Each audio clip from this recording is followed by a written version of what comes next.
Hello दोस्तों, नमस्कार। परीक्षा चिंतन में आप लोगों का स्वागत है। जैसा कि आप लोग जानते हैं कि यूपी पीसीएस का प्रैक्टिस सेट चल रहा है, जो प्रीवियस ईयर के क्वेश्चन है एग्रीकल्चर का, उसको सॉल्व कराया जा रहा है, जिसमें हम लोग 1995 तक की सीरीज को सॉल्व कर चुके हैं। तो हम लोग अब 1994 की सीरीज को सॉल्व कर रहे हैं। तो उसमें इसका जो दूसरा पार्ट है उसको हम आज हल करेंगे।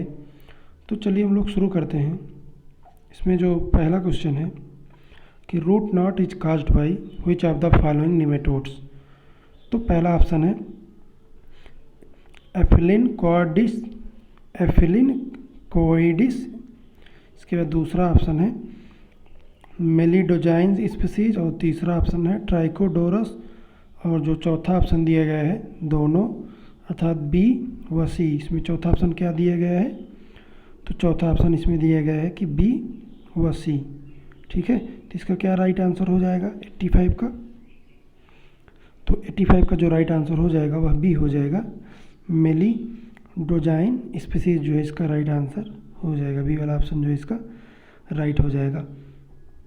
फिर हम लोग आगे चलते हैं नेक्स्ट क्वेश्चन पर कि फास्फोरस का सबसे प्रभावी प्रयोग किया जा सकता है।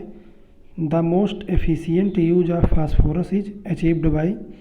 फर्स्ट ऑप्शन है broadcasting at the sowing time, अर्थात बुआई के समय भुरकाव द्वारा। दूसरा ऑप्शन है top dressing 21 days after sowing, अर्थात बुआई के 21 दिन बाद टॉप ड्रेसिंग के द्वारा।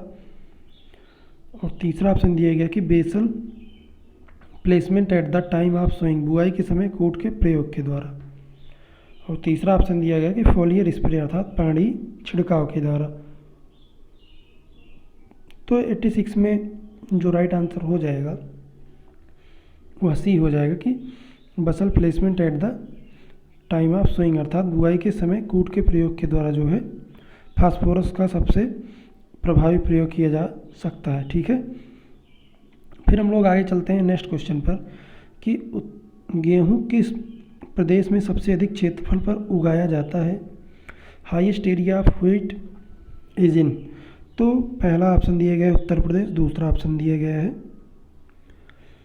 बिहार और तीसरा ऑप्शन दिया गया है दूसरा ऑप्शन दिया गया पंजाब, तीसरा ऑप्शन दिया गया है बिहार और चौथा ऑप्शन दिया गया है मध्य प्रदेश।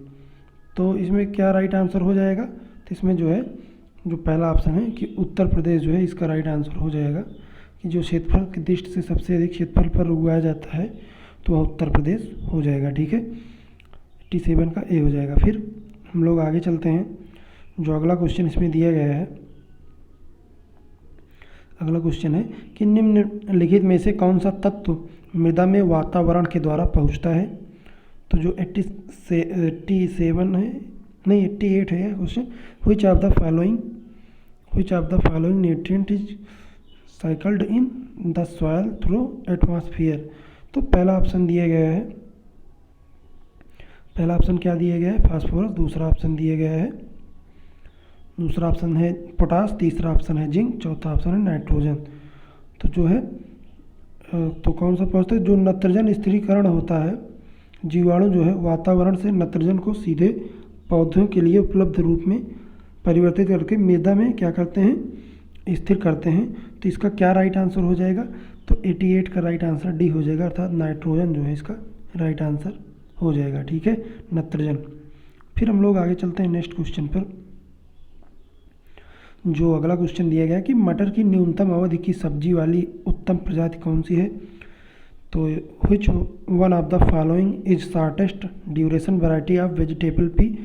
तो फर्स्ट ऑप्शन है आर्किल, सेकंड ऑप्शन है बोनेविले और थर्ड ऑप्शन है आज़ाद पी और फोर्थ ऑप्शन है असोजी। तो इसमें क्या राइट आंसर हो जाएगा? तो इसका राइट आंसर डी हो जाएगा। जो असोजी है वह 60 से 65 दिन की वैरायटी है, अगेती किस्म की। और जो इसमें आर्किल है, अर्किल वह 65 से 70 दिन की वैरायटी है, यह भी अगेती है। इसके बाद जो बोनविले है वह 85 दिन की वैरायटी है, अर्थात 85 दिन में तैयार हो जाती है। आज़ाद पी भी यह भी मध्यम वैरायटी है। ठीक है, फिर हम लोग आगे चलते हैं। जो अगला क्वेश्चन दिया गया है कि which is the chemical control of potato blights, आलू के झुलसा रोग के लिए रासायनिक नियंत्रण निम्न में से कौन सा रसायन है। तो पहला ऑप्शन दिया गया है स्प्रेइंग ऑफ इंडोसल्फान, और दूसरा ऑप्शन है सॉयल एंड सीड ट्रीटमेंट, तीसरा ऑप्शन है स्पेयरिंग ऑफ गामा BHC, इसके बाद चौथा ऑप्शन है स्प्रेइंग ऑफ डाइथेन M45। तो इसका क्या राइट आंसर हो जाएगा। तो जो 90 का राइट आंसर हो जाएगा वो हो जाएगा डी, डाइथेन M45 का छिड़काव। यह डाइथेन M45 का प्रयोग जो है आलू में जो है अगेती और पछेती झुलसा रोग दोनों के नियंत्रण के लिए किया जाता है। यह जो है 1000 लीटर में जो है 2.5 लीटर प्रति हेक्टेयर इसका प्रयोग किया जाता है। 1000 लीटर में जो है 2.5 लीटर प्रति हेक्टेयर इसका प्रयोग किया जाता है। फिर हम लोग चलते हैं आगे। एसेप्सिस क्या है। एसेप्सिस क्या है। तो पहला ऑप्शन दिया गया है cleaning and grading of fruit and vegetable, second option है blanching of fruits and vegetables, और तीसरा ऑप्शन है peeling of fruits and vegetable, चौथा ऑप्शन दिया गया है इनमें से कोई नहीं। तो इसमें क्या राइट आंसर हो जाएगा 90 का, और 90 का नहीं 91 है। तो 91 में तो इसमें क्या ऑप्शन दिया गया है कि फलों एवं सब्जियों की सफाई एवं आकार अनुसार श्रेणीबद्ध करना, दूसरा ऑप्शन दिया गया है कि फल एवं साग भाजी का ब्लाचिंग करना, तीसरा ऑप्शन दिया गया है कि फलों एवं साग भाजी का छीलना, चौथा ऑप्शन दिया गया इनमें से कोई नहीं। तो जो 91 का राइट आंसर हो जाएगा वह पहला ही हो जाएगा कि cleaning and grading of fruits and vegetables. फिर हम लोग आगे चलते हैं। जो अगला क्वेश्चन है कि कटे हुए सेब के भूरे होने का क्या कारण है। Browning of cuts apple is due to, first option है बैक्टीरिया, सेकंड ऑप्शन है ईस्ट, थर्ड ऑप्शन है माउल्स, और फोर्थ ऑप्शन है एंजाइम। तो हिंदी में देखते हैं तो वह जीवाणु, इसके बाद दूसरा ऑप्शन है खमीर अर्थात ईस्ट, तीसरा ऑप्शन है फफूंदी, चौथा ऑप्शन है एंजाइम। तो जो 92 का राइट आंसर हो जाएगा वह डी हो जाएगा कि एंजाइम जो है कटे हुए सेब के भूरे होने का कारण होता है, एंजाइम जो है होता है। फिर हम लोग आगे चलते हैं। जो अगला क्वेश्चन है कि रिफ्रैक्टोमीटर से जांच की जाती है। तो रिफ्रैक्टोमीटर से किसकी जांच की जाती है। रिफ्रैक्टोमीटर से किसकी जांच की जाती है। तो पहला जो ऑप्शन है वह है खनिज लवण की, दूसरा ऑप्शन है TSS की, और जो तीसरा ऑप्शन है विटामिन C की, और चौथा ऑप्शन है इनमें से कोई नहीं। तो जो इसका राइट आंसर हो जाएगा वह भी हो जाएगा TSS। TSS का फुल फॉर्म क्या हो जाएगा, टोटल शुगर सॉलिड जो है इसका फुल फॉर्म हो जाएगा। और इसका प्रयोग जो है गन्ने की फसल के पकने और कटने के योग्य होने का एक अच्छा सूचक है, और जिसे जो है रिफ्रैक्टोमीटर के द्वारा मापा जाता है। ठीक है, तो हम लोग आगे चलते हैं। जो अगला क्वेश्चन दिया गया है कि स्क्वाश किससे परीक्षित किया जाता है। प्रिजर्वेशन ऑफ स्क्वाश इज, तो फर्स्ट ऑप्शन है पोटेशियम, और दूसरा ऑप्शन है विनेगर अर्थात TSS की, इसके बाद तीसरा ऑप्शन है नमक, चौथा ऑप्शन है इनमें से कोई नहीं। तो 94 का क्या राइट आंसर हो जाएगा।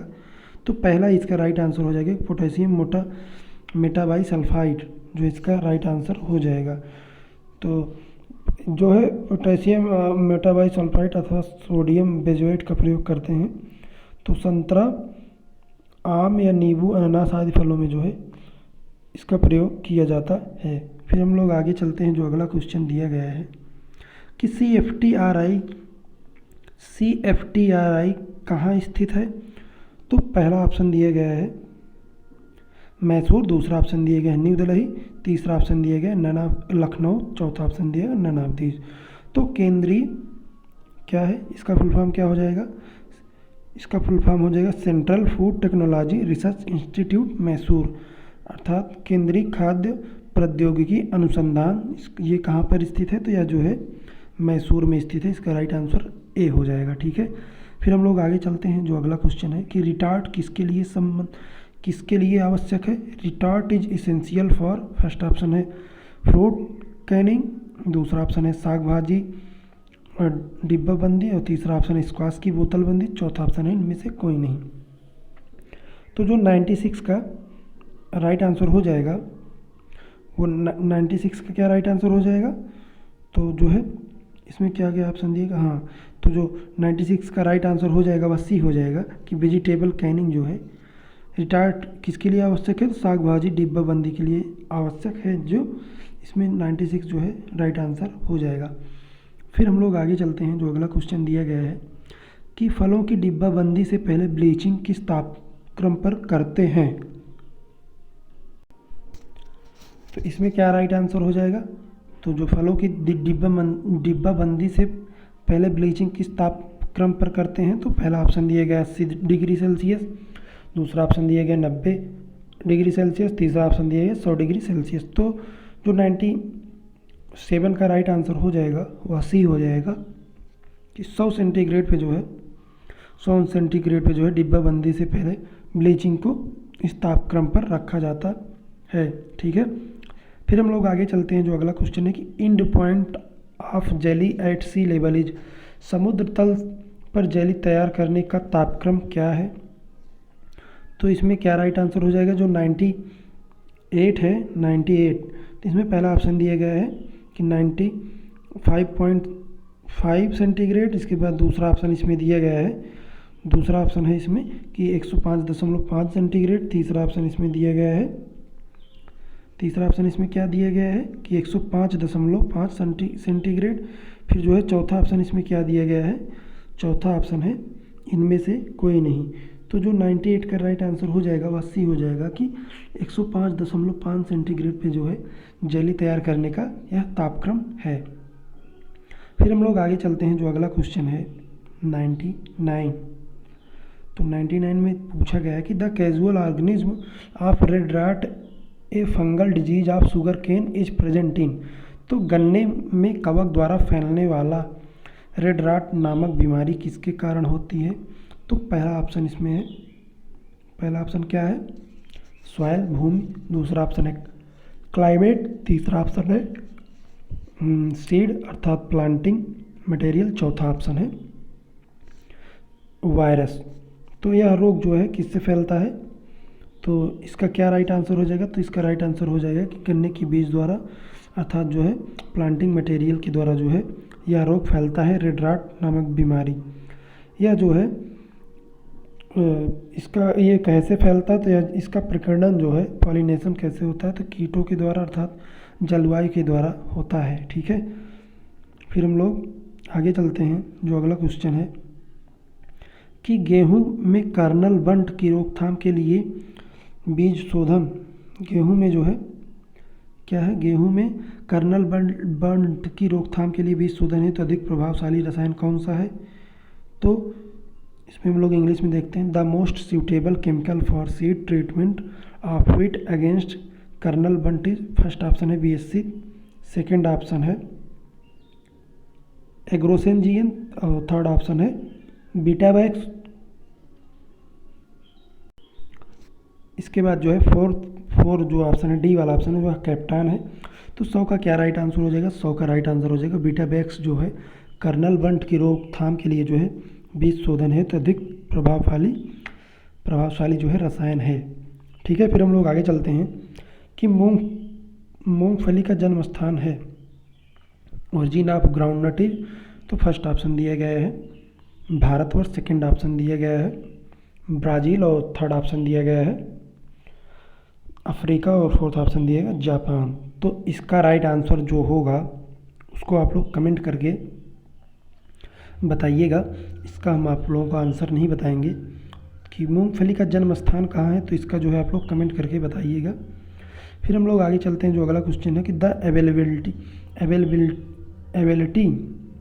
Availability of zinc is reduced when zinc sulphate is mixed with, तो फर्स्ट ऑप्शन है नाइट्रोजिनस फर्टिलाइजर, सेकेंड ऑप्शन है फॉस्फेरिक फर्टिलाइजर, थर्ड ऑप्शन है पोटेशिक फर्टिलाइजर और फोर्थ ऑप्शन है ऑल अबव। तो निम्न में से किस उर्वरक के साथ जिंक सल्फेट जो है मिलाने पर जिंक की उपलब्धता कम हो जाती है? तो पहला ऑप्शन है नाइट्रोजन युक्त, दूसरा ऑप्शन है फास्फोरस युक्त, तीसरा ऑप्शन है पोटास युक्त और चौथा ऑप्शन है सभी के साथ। तो इसमें क्या राइट आंसर हो जाएगा? तो इसका राइट आंसर फास्फेरिक फर्टिलाइजर अर्थात जो है फास्फोरक युक्त जो है जिंक सल्फेट में मिलाने पर जो है जिंक की उपलब्धता कम हो जाती है। फिर हम लोग आगे चलते हैं कि फल मक्खी का संबंध किसी कुटुंब से है? तो the fruit fly belong to, first option है फिसिडिटी, सेकेंड ऑप्शन है ट्रेफिडिटी और थर्ड ऑप्शन है ट्रैकिनिडी। इसके बाद जो फोर्थ ऑप्शन है वह है कॉक्सीनेलिडी। तो इसमें क्या राइट आंसर हो जाएगा? तो 103 का जो है बी राइट आंसर हो जाएगा कि ट्रेफिडिटी जो है इसमें क्या हो जाएगा? राइट आंसर हो जाएगा। ठीक है, तो 103 में क्या राइट आंसर हो गया? तो 103 में जो है हो गया इसका राइट आंसर। फिर हम लोग आगे चलते हैं, जो अगला क्वेश्चन दिए गए, संसद ने कीटनाशी अधिनियम किस वर्ष पारित किया था? तो इसमें पहला ऑप्शन दिया गया है कि 1973, दूसरा ऑप्शन है 1965, इसके बाद जो तीसरा ऑप्शन दिया गया है वह दिया गया है 1968, चौथा ऑप्शन दिया गया है 1972। तो इसका क्या राइट आंसर हो जाएगा? इसका राइट आंसर हो जाएगा 1972 में जो है 1972 में भारतीय संसद ने जो है 1968 व 1972 नियम जो है यह सॉरी मैं आप लोगों को बताना चाहता हूँ कि इसमें जो है क्या होगा, 1968 में जो है इस अधिनियम को बनाया गया था और 1972 में जो है इसको पारित किया गया था। तो इसका राइट आंसर सी हो जाएगा। ठीक है, फिर हम लोग आगे चलते हैं, जो अगला क्वेश्चन दिया गया है कि टिड्डा अपना अंडा देते हैं। तो टिड्डा अपना अंडा कहाँ देते हैं? The locust deposit it's egg. तो फर्स्ट ऑप्शन है on lower surface of leaves, पत्तियों की निचली सतह पर, दूसरा ऑप्शन है इन द सॉइल, इसके बाद तीसरा ऑप्शन है in the tender part of twig, इसके बाद चौथा ऑप्शन है इन ड्राई ग्रासेस। तो हिंदी में देखते हैं, हिंदी में है कि पत्तियों की निचली सतह पर, दूसरा ऑप्शन है मिट्टी में, तीसरा ऑप्शन है शाखा के कोमल भागों पर, इसके बाद जो चौथा ऑप्शन दिया गया है वह है कि सूखी घास में। ठीक है, फिर हम लोग इसका जो देखते हैं कि इसका क्या राइट आंसर होगा। तो इसका राइट आंसर सी हो जाएगा कि शाखा के कोमल भाग पर जो है टिड्डा अपना अंडा देता है। जो मादा टिड्डा है वह जो है अपना अंडा देता है। ठीक है, फिर हम लोग चलते हैं आगे, जो अगला क्वेश्चन है 106 जो है कि ईडीबी का प्रति क्विंटल अनाज की प्रधुमन दर है, the rate of fumigation of EDB पर क्विंटल ग्रेन इज। तो फर्स्ट ऑप्शन है 1 ml, सेकेंड ऑप्शन है 3 ml, थर्ड ऑप्शन है 6 ml, इसके बाद जो है फोर्थ ऑप्शन है वह है 10 ml। तो इसका क्या राइट आंसर हो जाएगा? तो इसका राइट आंसर हो जाएगा 3 ml जो है ईडीबी प्रति क्विंटल अनाज की जो है प्रसूषण दर है। फिर हम लोग आगे चलते हैं, जो अगला क्वेश्चन दिया गया है कि hopper bomb is the result of attack of the following insect pest. निम्नांकित में से किस कीड़े के प्रकोप से हॉपर बर्न होता है? ठीक है, तो जो 107 में ऑप्शन दिया गया वह पहला ऑप्शन है ग्रासहोपर, सेकेंड ऑप्शन है sugar cane leaf hopper, third option है ब्राउन लीफ प्लांट हॉपर, इसके बाद जो थर्ड ऑप्शन दिया गया है, फोर्थ ऑप्शन दिया गया ग्रीन लीफ हॉपर, अर्थात जो है पहला ऑप्शन है ग्रासहोपर और दूसरा ऑप्शन है गन्ने का पाइला, तीसरा ऑप्शन है भूरा फुदका, चौथा ऑप्शन है हरा फुदका। तो जो 107 का राइट आंसर हो जाएगा वो हो जाएगा गन्ने का पाइरिला जो है यह हाइपर बर्न होता है इसके द्वारा। ठीक है, फिर हम लोग चलते हैं आगे, जो अगला क्वेश्चन दिया गया है कि निम्नांकित में से कौन सा कीटनाशी सबसे अधिक सुरक्षित है? Which of the following insecticide is safest for use. तो पहला ऑप्शन दिया गया मेथाइल पैराथियन, सेकंड ऑप्शन दिया गया कार्बोराइल, थर्ड ऑप्शन दिया गया फास्फोमिडान, इसके बाद फोर्थ ऑप्शन दिया गया डीडीटी। तो 108 का क्या राइट आंसर हो जाएगा? तो 108 का राइट आंसर हो जाएगा बी वाला ऑप्शन इसमें राइट हो जाएगा कि कार्बोराइल जो है इसका राइट आंसर हो जाएगा। फिर हम लोग अगले क्वेश्चन पर चलते हैं, जो 109 वाला क्वेश्चन है कि भारत का प्रथम संरक्षण सलाहकार कौन था? Who was the first plant protection adviser to government of India. तो इसमें फर्स्ट ऑप्शन दिया गया है, फर्स्ट ऑप्शन इसमें क्या दिया गया है कि doctor Sardar Singh. Second option दिया गया डॉक्टर एस प्रधान। इसके बाद तीसरा ऑप्शन दिया गया डॉक्टर ML रूनवाल। इसके बाद जो लास्ट ऑप्शन दिया गया वह दिया गया डॉक्टर HS पृथ्वी। क्या दिया गया चौथा ऑप्शन डॉक्टर HS पृथ्वी। तो इसका क्या राइट आंसर हो जाएगा, इसका राइट आंसर हो जाएगा डॉक्टर HS पृथ्वी जो हैं वह भारत के प्रथम संरक्षण सलाहकार थे। ठीक है, फिर हम लोग आगे चलते हैं। जो अगला क्वेश्चन दिया गया है कि श्वेत गिडार किस फसल का कीट है। White grub is the paste of. First option है राइस, सेकंड ऑप्शन है व्हीट और थर्ड ऑप्शन है ग्राउंडनट। इसके बाद जो फोर्थ ऑप्शन है वह है मस्टर्ड। तो इसमें क्या राइट आंसर हो जाएगा 110 में, तो इसमें राइट आंसर हो जाएगा जो है 110 का, इसमें राइट आंसर सी हो जाएगा कि जो ग्राउंड नट है उसमें जो है श्वेत कीड़ार जो है अर्थात वाइट ग्रब या जो है लगता है इसमें। ठीक है, फिर हम लोग आगे चलते हैं। जो अगला क्वेश्चन दिया गया है कि कीट एकीकरण प्रबंधन से तात्पर्य है। तो जो है कीट एकीकरण प्रबंध से तात्पर्य है, तो पहला ऑप्शन दिया गया है कीटनाशक दवाओं का प्रयोग न करना। दूसरा ऑप्शन दिया गया भू परिष्करण क्रिया कम करना। इसके बाद तीसरा ऑप्शन दिया गया है रासायनिक खाद का प्रयोग न करना। चौथा ऑप्शन दिया गया है उपरोक्त सभी का न्यायोचित प्रबंधन करना है। तो integrated pest management refer to, first option है it is the use of zero pesticide. इसके बाद सेकंड ऑप्शन है यूज ऑफ जीरो टिलेज। इसके बाद जो थर्ड ऑप्शन है यूज ऑफ जीरो फर्टिलाइजर। इसके बाद फोर्थ ऑप्शन है कि management of all above judiciously. तो इसमें जो है 111 का क्या राइट आंसर हो जाएगा, तो 111 का जो राइट आंसर हो जाएगा वह डी हो जाएगा कि उपरोक्त सभी का न्यायोचित प्रबंधन करना। ठीक है, फिर हम लोग आगे चलते हैं। जो अगला क्वेश्चन दिया गया है कि मानव शरीर में थायमीन अर्थात B1 की कमी के कारण होता है, क्या होता है, the deficiency of thiamine in human body causes. तो पहला ऑप्शन दिया गया नाइट ब्लाइंडनेस, सेकेंड ऑप्शन दिया गया बेरी, थर्ड ऑप्शन दिया गया पेलाग्रा और जो फोर्थ ऑप्शन दिया गया है वह दिया गया है स्कर्वी। तो 112 का क्या राइट आंसर हो जाएगा, तो 112 का राइट आंसर हो जाएगा बी वाला ऑप्शन बेरी जो है विटामिन बी की कमी से कौन सा रोग होता है, तो विटामिन B1 की कमी से बेरी रोग होता है। तो आप लोग बताइएगा कि विटामिन जो है विटामिन कितने प्रकार के होते हैं और जो पानी में घुलनशील विटामिन है उनका नाम आप लोग कमेंट करके बताइएगा और जो वसा में घुलने वाले विटामिन हैं उनका नाम भी आप लोग कमेंट करके बताइएगा। ठीक है, फिर हम लोग आगे चलते हैं। जो अगला क्वेश्चन है कि पादप रोग जनकों का प्रकीर्णन निम्नलिखित में से किसके द्वारा होता है। तो पहला ऑप्शन दिया गया है हवा के द्वारा, दूसरा ऑप्शन दिया गया है हवा पानी के द्वारा, तीसरा ऑप्शन दिया गया है हवा पानी मृदा के द्वारा, चौथा ऑप्शन दिया गया हवा पानी मृदा और कीट के द्वारा। तो 113 का जो राइट आंसर हो जाएगा वह डी हो जाएगा कि हवा पानी wind water soil and insect के द्वारा जो है पादप रोग जनकों का प्रकीर्णन होता है। ठीक है, फिर हम लोग आगे चलते हैं कि one of the factor causing malformation of mango.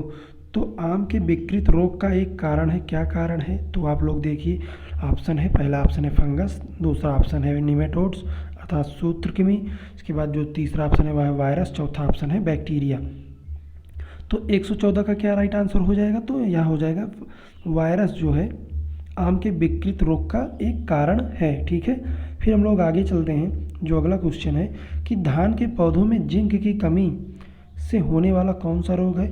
तो यह क्वेश्चन जो है आप लोगों को इस क्वेश्चन का उत्तर जो है कमेंट बॉक्स में बताना है और इस क्वेश्चन का उत्तर आप लोग कमेंट बॉक्स में हम उम्मीद करते हैं कि आप लोग बताएंगे, क्योंकि यह क्वेश्चन जो है बार बार बहुत सारे कंपटीशन एग्जाम में पूछा गया है कि the zinc deficiency in paddy plants cause.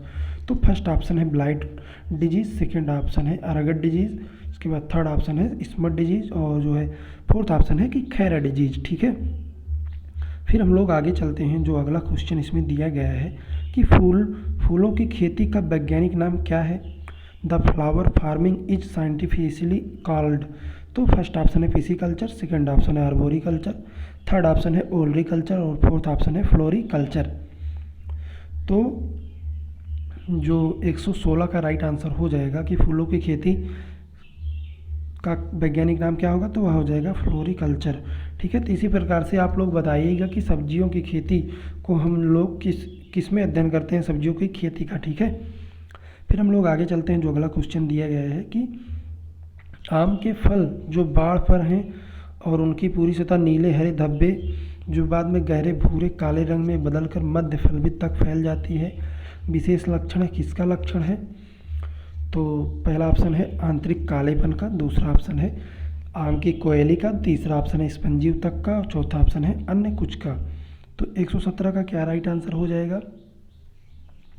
तो इसका राइट आंसर हो जाएगा कि आम की कोयली का।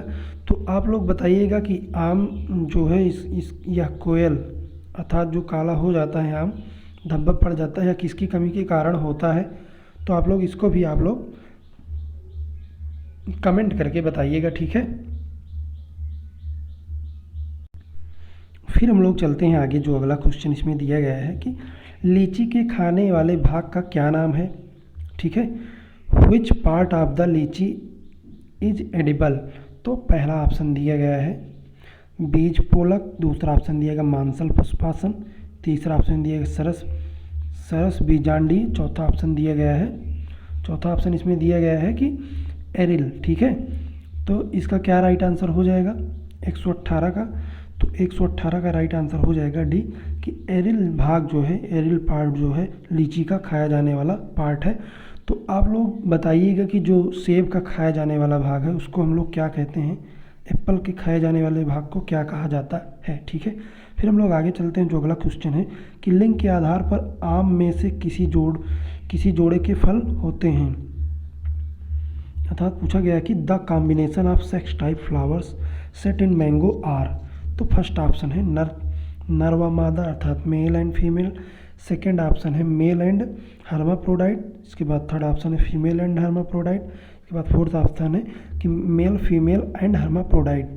ठीक है, कि इसमें कौन सा ऑप्शन सही हो जाएगा? तो इसमें राइट आंसर हो जाएगा कि नर व उभयलिंगी अर्थात मेल व हर्माफ्रोडाइट जो है लिंग के आधार पर आम में किसी जोड़े के फल होते हैं। ठीक है, फिर हम लोग अगले क्वेश्चन पर चलते हैं। जो अगला क्वेश्चन है कि पनामा सूखा रोग है, Panama wilt is a disease of, first option है एप्पल, सेकेंड ऑप्शन है बनाना, थर्ड ऑप्शन है पीयर और फोर्थ ऑप्शन है पीच। ठीक है, तो इसका क्या राइट आंसर हो जाएगा? तो इसका राइट आंसर हो